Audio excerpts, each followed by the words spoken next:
Hi అండి, అందరూ ఎలా ఉన్నారు? బాగున్నారా? నేను కూడా చాలా బాగున్నాను. ఈరోజు వచ్చేసి ఇంకో మంచి వీడియోతో మీ ముందుకైతే వచ్చేసాను అనమాట. మన ఛానల్ ఎవరైనా ఫస్ట్ టైం చూస్తున్నట్లయితే లైక్ చేయండి, షేర్ చేయండి, సబ్స్క్రైబ్ చేసుకోండి.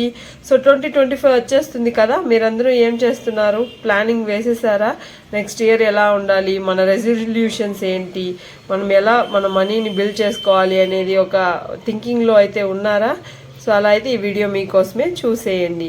సో మనీ మేకింగ్ టిప్స్ మనం ఫస్ట్ ఎలా ఆలోచించాలి, ఫస్ట్ మనం ఏది చేయాలన్నా మన ఆలోచనతోనే మొదలవుతుంది. కాబట్టి ఫస్ట్ వచ్చేసి మనం ఆలోచించాలి, పెద్దగా ఆలోచించాలి. పెద్దగా అంటే మనం మనీ ఒక రిచ్ మైండ్ సెట్ ఎలా ఉంటుందో అలా ఆలోచించి మనం మనీని అయితే ఇన్వెస్ట్మెంట్ అయితే చేయాలి. ఎందుకంటే ఇన్వెస్ట్మెంట్ చేసేటప్పుడు మన ఓన్ మనీనే ఇన్వెస్ట్మెంట్ చేయాలి. అప్పు చేసి అయితే ఇన్వెస్ట్మెంట్ అయితే అస్సలు చేయొద్దండి. రీసెంట్గా న్యూస్లో వింటూనే ఉన్నాము, అన్ని 60 lakhs అప్పు చేశారు. వాళ్ళు తీసుకెళ్ళి స్టాక్ మార్కెట్లో ఇన్వెస్ట్మెంట్ పెట్టారు, మొత్తం లాస్ అయింది. 10 రూపీస్ ఇంట్రెస్ట్ తీసుకొచ్చి పెట్టారు అని చెప్పి.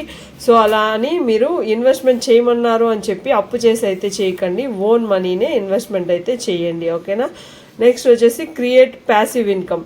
ఇప్పుడున్న సిచ్యువేషన్లో ప్రతి ఒక్కటి మనం ట్యాక్సుల మీద కానీ మనం స్పెండ్ చేసే ప్రతి ఒక్క రూపాయి ట్యాక్సులకు వెళ్ళిపోతుంది. సో దాని ద్వారా మనం ఇన్కమ్ను కూడా పెంచుకోవాలి.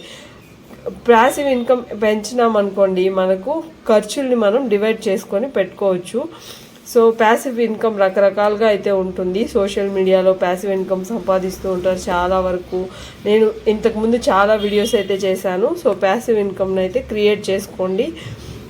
ఇప్పుడున్న ఫ్యూచర్ నెక్స్ట్ ఎలా ఉంటుందో తెలియదు. ఇప్పుడు 1 రూపీకి వాల్యూ లేకుండా ఎలా వెళ్ళిపోయిందో, 100 రూపీస్ పెట్టినా మనకు వెజిటేబుల్స్ ఎక్కువ రావడం లేదు అంటే ఆలోచించండి. నెక్స్ట్ ఒక 5 to 10 years మన లైఫ్ ఎలా ఉండబోతుందో అని చెప్పి. నెక్స్ట్ ట్యాక్సులు కడుతూనే బతకాలన్నమాట. గాలి పీల్చుకోవడానికి కూడా ట్యాక్స్ కట్టాలేమో. సో అందుకని చెప్పి క్రియేట్ ప్యాసివ్ ఇన్కమ్ అయితే క్రియేట్ చేసి పెట్టుకోండి.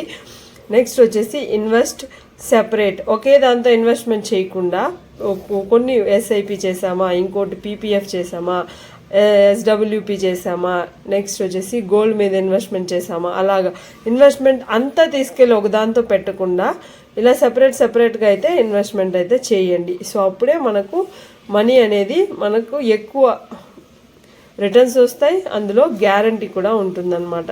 నెక్స్ట్ బ్యాలెన్స్ షీట్ అనేది క్రియేట్ చేసి పెట్టుకోండి. మీకు ఎంత వస్తుంది, మీ మినిమం మంత్లీ మీ ఎక్స్పెన్సెస్ ఏంటి, ఇయర్లీ మీ ఎక్స్పెన్సెస్ ఏంటి అని ఒక బ్యాలెన్స్ షీట్ అనేది క్రియేట్ చేసి పెట్టుకోండి. దాన్ని బట్టి మీ ఖర్చుని డిజైన్ చేసుకోండి. దాన్ని బట్టి మీరు ఇన్వెస్ట్మెంట్స్ ఎక్కడెక్కడ చేయాలి, ఎంత చేయాలి అనేది మీకు ఒక ఐడియా అయితే వస్తుంది. క్లారిటీగా అయితే ఉంటారు. నెక్స్ట్ వచ్చేసి ఫైనాన్షియల్ థింకింగ్. ఇదైతే చాలామంది మొహమాటంగా ఫీల్ అవుతారండి, ఏంది ఆలోచిస్తాం మనం ఫైనాన్స్ గురించి అని చెప్పి. సో ఇదైతే మస్ట్ అండ్ షుడ్ ప్రతి ఒక్కరూ చేయాలి. ఇప్పుడున్న సిచ్యువేషన్లో ఫైనాన్షియల్ థింకింగ్ అనేది మస్ట్ అండ్ షుడ్ ప్రతి ఒక్కరికి ఉండాలి. జాబ్ వచ్చిందని ఇల్లు కొనేసి లక్షలు అప్పు చేసేసి ఇల్లు తీసుకొని అందులో ఈఎంఐ బాధలో పడి తనకలాడకుండా ఫైనాన్షియల్ థింకింగ్ అంటే మీకు ఎంత వస్తుంది, మీ మంత్లీ ఎక్స్పెన్సెస్ ఏంటి, మీరు ఎక్కడ ఇన్వెస్ట్మెంట్ చేస్తే నెక్స్ట్ ఒక 5 to 10 years ఎంత మనీ మనం ఎర్న్ చేయగలుగుతాము. సో ఇన్వెస్ట్మెంట్ మీద మీరు ఆలోచించండి. జాబ్ ఇప్పుడే వచ్చింది, ఎర్లీ స్టేజ్లో ఎవరైనా పెళ్లి చేసుకోమంటే చేసుకోరు కదా. సో అందుకని చెప్పి మీరు ఎర్లీ స్టేజ్లో అయితే మీరు ఇల్లు అయితే కొనకండి, అలాంటి ట్రాప్లో అయితే పడకండి, ఓకేనా. నెక్స్ట్ వచ్చేసి ఇయర్లీ ఎక్స్పెన్సెస్, మంత్లీ ఎంత అవుతుంది, ఇయర్లీ ఎక్స్పెన్సెస్ ఎంత అవుతుంది అనేది ఒక షీట్ లాగా రాసుకోండి. అప్పుడే మీకు అర్థమవుతుంది మంత్లీ దేంట్లో ఇన్వెస్ట్మెంట్ చేయాలి, ఇయర్లీ ఎక్స్పెన్సెస్ ఎక్కడెక్కడ ఇన్వెస్ట్మెంట్ చేయాలి అనేది రాసుకున్నారనుకోండి, మీకు క్లారిటీగా అయితే ఎక్స్ప్లెయిన్ మీకైతే మైండ్లో ఉంటుందన్నమాట. ఓకే, ఇక్కడెక్కడైతే మనం నెక్స్ట్ ట్రేడింగ్ అనమాట. చాలామంది ట్రేడింగ్ చేసి మనీ లాస్ అవుతూ ఉంటారు. సో ట్రేడింగ్ అనేది మిడిల్ క్లాస్ పీపుల్ కాదండి. సో ఓన్లీ మీకు దాని మీద ట్రేడింగ్ మీద ఒక అవగాహన ఉంది, మేము ఒక క్లాసెస్ తీసుకున్నాము, ఎలా చేయాలి ఏం చేయాలని మనకు తెలుసు అనుకునే వాళ్ళకి మాత్రమే ట్రేడింగ్ అనేది మంచిగా యూజ్ అవుతుంది. లేదంటే చాలా మనీ అయితే లాస్ అవుతారు. సో తెలిసి తెలియకుండా మనీ వచ్చేయాలని చెప్పి ఆశతో మాత్రం ట్రేడింగ్ అయితే అస్సలు చేయకండి.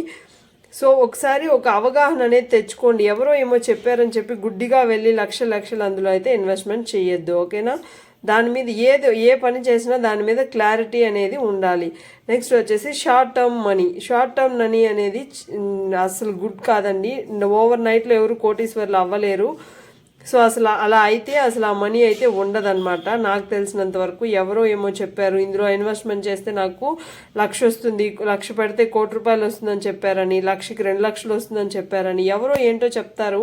మనీ కోసమే వాళ్ళు చెప్పింటారు. ఒకసారి ఆలోచించండి. అలా మనీ వేస్ట్ చేసి ఎలాంటి యాప్లో అంటే అలా యాప్లో మీరు మనీ అయితే ఇన్వెస్ట్మెంట్ చేసి మీరైతే మనీ పోగొట్టుకోవద్దండి. నెక్స్ట్ వచ్చేసి లోన్ యాప్స్ అండి. లోన్ యాప్స్ జోలికి అస్సలు వెళ్ళకండి. ఎందుకంటే ఇది వచ్చేసి చాలా ఫ్రాడ్స్ అనమాట. లోన్ యాప్లో ఉన్న వాళ్ళు సో చాలా వరకు మిమ్మల్ని మోసం చేయడానికే ట్రై చేస్తూ ఉంటారు. సో ఈజీ మనీ అనేది మనం దాని మీద అయితే మనం డిపెండ్ అవ్వకూడదనమాట.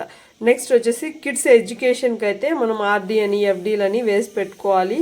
సో దీన్ని బట్టి మనం ఫైనాన్షియల్గా స్ట్రాంగ్గా ఉన్నామని మనం అనుకుంటాం అనమాట. సో అందుకే కిడ్స్ ఎడ్యుకేషన్కి కూడా ఇంపార్టెంట్ కాబట్టి సో ముందుగా ఆర్డీలు ఎఫ్డీలు చేసి పెట్టుకోండి. సో ఇంత అయింది ఇవన్నీ మనీ గురించి. నెక్స్ట్ హెల్త్ గురించి కూడా ఆలోచించాలి కదా.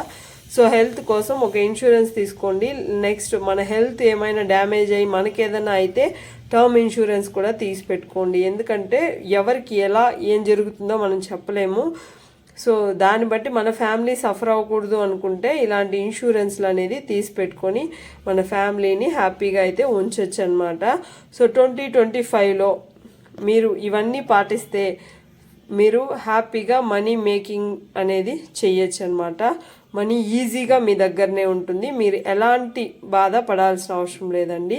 సో ఇంతవరకు చూశారు కాబట్టి మీకు ఈ వీడియోలో కంటెంట్ నచ్చితేనే ఇంతవరకు చూసింటారని నేను అనుకుంటున్నాను. సబ్స్క్రైబ్ చేసేసి వెళ్ళండి. Take care, bye.